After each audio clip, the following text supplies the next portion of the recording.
Hello বন্ধুরা, আপনারা দেখছেন সোহান মাল্টিমিডিয়া ইউটিউব চ্যানেল। তো বন্ধুরা, প্রতিদিনের মতো আজ আপনাদের সামনে একটা নতুন ভিডিও নিয়ে আসছি। তো বন্ধুরা, ভিডিওটা অ্যাকচুয়ালি নতুন না, পুরানো ভিডিও আমি রিপিট করে আবার দেখাচ্ছি। আমি যেহেতু আমি আজকে যে ভিডিওটা দেখাবো টপিকটা থাকবে এন্ট্রিগাস সফটওয়্যার আমরা ইনস্টল করবো কিভাবে, খুব সহজ পদ্ধতিতে আমরা এন্ট্রিগাস সিস্টেমটাকে সেট আপ করবো কিভাবে সেটা আমি দেখিয়ে দেবো আজকের। তো বন্ধুরা, আমার তো যেহেতু সেট আপ করা আছে, আমি সর্বপ্রথম আমি যে এন্ট্রিগাস সিস্টেমটা আছে আমি এটাকে আনইনস্টল করে দেবো।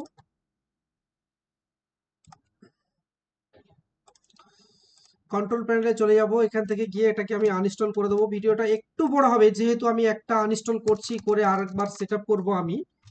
তো অবশ্যই দেখবেন, যেসব বিশেষ করে নতুন বিসি পয়েন্ট যারা আছে, আমি একদম পুরোপুরি লাইভ দেখিয়ে দিচ্ছি। এখানে আমার ইন্ট্রিগা যেটা আছে, মরফোটাকে আনইনস্টল করার দরকার নেই, যেহেতু আমি শুধুমাত্র সিস্টেমটা সেট আপ দেখাবো। আমি এটাকে আমি আনইনস্টল করে দিচ্ছি। সহজ পদ্ধতিতে সেট আপ কিভাবে করবেন আমি দেখিয়ে দেবো। সম্পূর্ণ ভিডিওটা দেখবে যে কেউ, কোনো দিদিভাই বলি বা বোন বলি বা যেই বলি, ফিমেল ক্যান্ডিডেট যে সমস্ত সিএসটি ফ্রেন্ড যারা আছেন, তারা নিজেরাও যদি একটু ভিডিওটা ফলো করেন, অবশ্যই নিজেরা, কারণ বিশেষ করে বেশিরভাগ প্রবলেম যারা যে সমস্ত ফিমেল ক্যান্ডিডেট সিএসপি আছে এনাদের কাছ থেকে বেশি সমস্যাটা আসে। কারণ যদিও ছেলেরা একবার একটা জিনিস দেখলে বিষয়গুলো ধরে উঠতে পারে, তো দিদিভাইরা একটু বুঝতে সমস্যা হয়ে যায়, তাও কোনো একটা সমস্যার জন্য ওনারা বারবার করে একটা সাপোর্টের জন্য চেয়ে থাকে বা বসে থাকে যে কে আমাকে সাপোর্ট করবে, কোম্পানির লোক কখন আমাকে দেখবে। আমি বলবো নিজেরা একটু ফলো করলে নিজের কাজ সঙ্গে সঙ্গে নিজে সমাধান করে নিতে পারবেন, কোনো সমস্যা আসবে না। তো আমি সাথে সাথে দেখিয়ে দেবো। আমি যদিও ইডিজি থেকে কাজ করি, আগেই বলেছি আমার ইডিজি সার্ভারটা বেস্ট, আমি খুব সুন্দর বলে মনে করি। আমি এখানে আমার কোনো রকম সমস্যাই হয় না। তো দেখতে পাচ্ছেন নট কানেক্টেড চলে এসছে আমার, যদিও মরফোটাও লাগানো আছে প্লাস পের, আমি একটা তো আনইনস্টল করেই দিয়েছি। দেখতে পাচ্ছেন আরডি সার্ভিসটা উঠে আছে ঠিক চিহ্ন, বাট আই উইন একটা যেটা আছে এটা ক্রস চিহ্ন হয়ে গেছে। তার মানে আমার এটাকে আমার নতুন করে সেট আপ করতে হবে। আমি সার্ভিসটাকে ওপেন করে আবার দেখিয়ে দেবো, সেখানেও আপনারা দেখবেন এখানে আইউইনেকটা অলরেডি আর নেই, চলে গেছে। তো আমি এটাকে কেটে দেবো, আমি আইউইনেকটাকে সেট আপ করবো। খুব সহজ পদ্ধতি। আমার এখানে যে সেট আপটা আছে দেখতে পাচ্ছেন আইউইনেক 1 যেটা আছে, এর যদিও রেয়ার ফাইল যেটা আছে, আমি রেয়ার ফাইলটাকে রেখে দিয়েছি সম্ভবত, এখানে না হলেও আমি আলাদা জায়গায় সেট আপ ফাইলটা রেখে দিয়েছি। বলা যায় না কখন কোন মুহূর্তে দরকার লাগে, কারণ আমরা এখানে যেটা আছে এটাকে আমরা সরাসরি ডাউনলোড নিতে পারি না, অনেক সময় নট ফাউন্ড চলে এসছে, বা এর আগে আমাদের ডাউনলোড হতো বাট এখন হচ্ছে না। তো এটা আমার সেটআপ ফাইলটা যেহেতু আগে থেকেই ডাউনলোড করা আছে, এক্সট্রা করে রেখে দিয়েছি আমি। আমি সরাসরি আইউইনের যে ফোল্ডারটা আছে এটাকে ওপেন করব। আমার এখানে ভার্সন, যেহেতু আমার একজন ভাই আমাকে কমেন্ট করছিল ভার্সন কত ভার্সন ইউজ করছো, আমি এটাকে ইউজ করছি 2.1, 0.0.02.1। তো 2.1 ভার্সনটা আমি ইউজ করছি, একটা 2.9 সম্ভবত আছে, আমি আপাতত ওটা ব্যবহার করছি না। বা আমি ওটাকে আমি ভালো মন্দ বলে কিছু বলছি না, আমি এটা আমার আছে আমার কাছে, আমি এটাই ব্যবহার করছি। তো এটাকে আমি পুরো ফাইলটাকে খুলে নেব, নিয়ে যে কোনো ফোল্ডারের আমরা বলি টাইটেল বার, যেটা বলা হয় টাইটেল বার, আমরা কোনটা দেখি সর্বপ্রথম যেখানে আমাদের লিঙ্ক সেটআপটা থাকে। সে কোনো ব্রাউজার হতে পারে বা কোনো ফোল্ডার হতে পারে, তার টাইটেল বার যেখান থেকে আমরা এই ফাইলের টোটাল, মানে ওপেন থেকে শুরু করে ডাইভ, সি ডাইভ বলি বা ডি ডাইভ বলি, ডাইভ থেকে শুরু করে শেষ পর্যন্ত যে লেখাটা থাকে এটাকে টাইটেল বার বলা হয়। তো আমরা এই টাইটেল বারে যখন ক্লিক করব, এখানে সমস্ত লিঙ্কটা একসাথে সিলেক্ট হয়ে যাবে, যদিও বা না হয়ে থাকে। তো আমরা এর উপরে ডবল ক্লিক করব বা কন্ট্রোল এ মেরে অল্ট বাটন, কন্ট্রোল এ টাইপ করে আমরা কি এটাকে অল্ট সিলেক্ট করে কন্ট্রোল সি দিয়ে কপি করে নেব, নিয়ে আমরা এটাকে মিনিমাইজ করে রেখে দেবো বা কেটে দিতে পারি। এখানে যে সার্চে চলে যাব, সার্চে গিয়ে এখানে টাইপ করব সিএমডি। ঠিক আছে।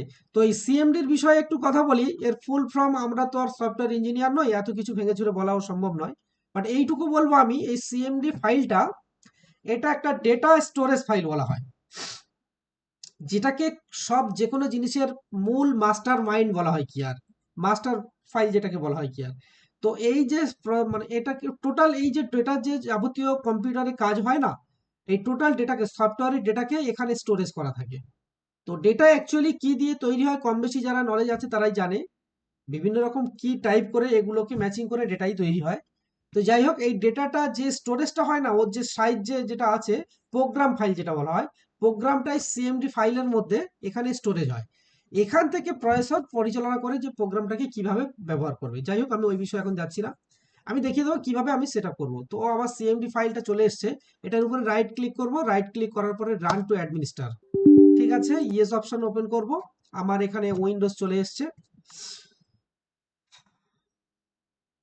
তো এখানে উইন্ডোজ চলে এসছে। তো আমি এবার এটাকে যে লিঙ্কটা কপি করেছি কন্ট্রোল ভি টাইপ করব, ঠিক আছে।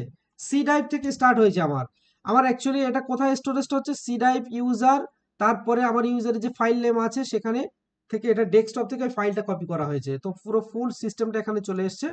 এবার আমি কি করব, এন্টার করব। এন্টার করার পরে, ও সরি, আমি এখানে একটা মিসিং হয়ে গেছে, তো আমি আবার ব্যাগে এসে দেখিয়ে দিচ্ছি। আমি এখানে সিএমডি টাইপ করব, করে এটাকে রাইট ক্লিক করব, আবার রান টু অ্যাডমিনিস্ট্রেটর নিয়ে যাব, নিয়ে যাওয়ার পরে এখানে সিডি মেরে স্পেস দিয়ে কন্ট্রোল ভি, ঠিক আছে, দিয়ে এবার এন্টার করব।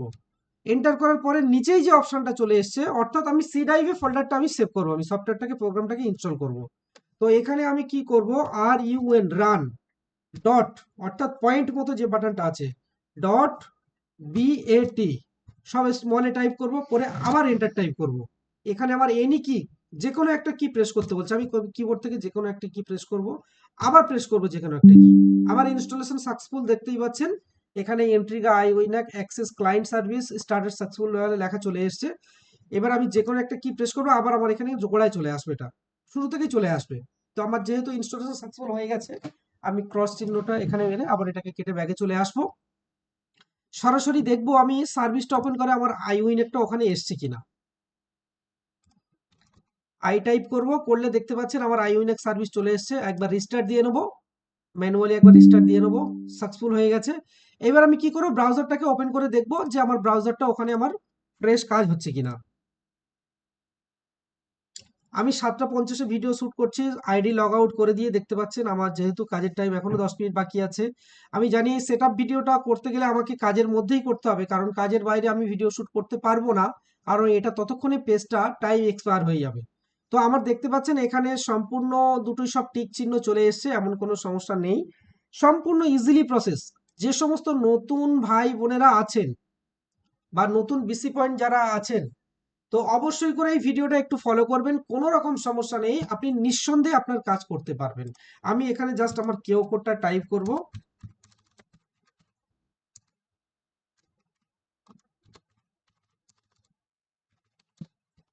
সেকেন্ড পেজ দেখতে পাচ্ছেন আমার এখানে, এটা যেহেতু আমার অন্য আইডি এসছে 072, এখানে আমার কেও কোড দেখতে সেকেন্ড পেজ ওপেন হয়ে গেছে। তো এইটুকু সবার কাছে রিকোয়েস্ট করব কি, ভিডিওটা সম্পূর্ণ দেখবেন ফ্রেশ ভাবে। প্রিন্টারের ভিডিও নিয়ে আমি এর আগে ছেড়েছি, অনেকে হয়তো ফ্রেশ ভাবে দেখছেন না, তো নর্মালি ট্রাই করছেন। আমি সবার কাছে একটা রিকোয়েস্ট করব কি, ভিডিওগুলো আমরা শুধুমাত্র ব্যাংকিং আপডেট নিয়ে দিই, অন্যান্য ইউটিউবারের মতো না যে বং বাং কিছু একটা চালিয়ে দিয়ে দিলাম বা নিজেরা দেখে সেই সমস্যার মধ্যে পড়বেন না।